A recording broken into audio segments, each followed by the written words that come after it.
It's no exaggeration to say that the Marvel Cinematic Universe has redefined the modern blockbuster for the 2010s, with more studios than you may realise trying and often failing to replicate their business model. And with Avengers Endgame set to be the MCU's 22nd film in just over 10 years, it's easy to see the franchise as an invincible, extremely well-oiled machine. But like with any empire, it's fascinating to revisit the origins, or look at where it went wrong, or talk about the long-forgotten inconsistencies that arise when a narrative juggernaut is finding its feet. And nothing in the MCU seems more inconsistent with the rest of the series than its second entry, 2008's The Incredible Hulk, starring Edward Norton as Bruce Banner. Remember this film? It's the one you had to look up on Wikipedia during your pre-Infinity War rewatch, because unlike Iron Man or Thor or Captain America, its impact on the MCU is downright inconsequential. More like the Invisible Hulk, am I right? This film is like a reverse Mandela effect. We know it's a real movie, but it feels like it isn't. And just like the mole in the middle of Tom Holland's chin,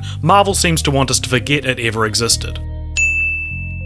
The Incredible Hulk is a fascinating anomaly in the MCU. Despite initially beginning its life as a sequel to the 2003 Hulk movie, it's currently the only film in the whole franchise which never got its own sequel, or doesn't at least have one in the pipeline. Spoilers for Avengers Endgame? And this isn't for lack of trying, because the movie straight up cliffhangs the leader as a future villain, as well as ending on an ominous note for Banner himself. All of this was thrown aside when the first Avengers movie gave the character a soft reboot, with Mark Ruffalo taking over the role in 2012, with a fairly different interpretation of the character from here on out, the only time Marvel have recast a headlining character. In fact, if it wasn't for Tony Stark's cameo or this guy showing up again in Civil War, you'd be forgiven for thinking the Incredible Hulk was just scrubbed from the MCU entirely, as none of the other supporting cast members show up or are even mentioned again. Not even Betty. So why is this? Why did Marvel never give Hulk another movie? Sure, critically the film didn't do as well as the other MCU entries, but it's not like it's awful or anything,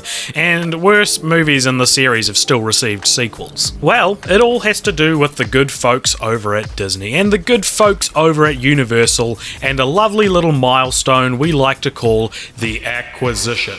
Before Disney purchased them, Marvel Studios kind of operated independently, so every film before the Avengers was distributed through a different company, namely Paramount. But Marvel still owned the film rights to all the characters they had made movies about so far. All except one. The film rights for The Incredible Hulk were sold to Universal in the 90s, back when a financially unsustainable Marvel was desperately selling the film rights to their most popular characters, which, if you were wondering, explains a few other glaring omissions from the MCU, like the X-Men or the Fantastic Four, who were sold to Fox during the same period, and of course Spider-Man, who was acquired by Sony in 1999, but after constantly failing to reinvent the character, Sony struck a deal with Disney in 2015, which allowed Marvel to make MCU-based Spider-Man movies, though Sony still owned the film rights to Spider-Man and his supporting characters, which is why we got a Venom movie and Into the Spider-Verse, both of which aren't set in the MCU. Universal, however, weren't going to play ball, and Disney weren't and still aren't allowed to make any more solo Hulk movies. Marvel have reacquired the character, but Universal have first right of refusal when it comes to distributing Hulk movies. This means Disney are allowed to use the character in other movies, which is why Hulk's story arcs have been peppered throughout movies like The Avengers or Thor Ragnarok, which act as little Hulk Trojan horses, sneaking character development for Bruce Banner into the overall continuity. So The Incredible Hulk then remains banished in the pre-Disney purgatory, the love child of two studios who had a messy divorce. Now, it is possible that Universal could strike a deal similar to Sony's, which could see another Hulk solo movie, a move which would be financially beneficial for both studios, but as Mark Ruffalo himself put it, a standalone Hulk movie will never happen. Tell me why. Because Universal has the rights to the standalone Hulk movie, and for some reason, they don't know how to play well with Marvel.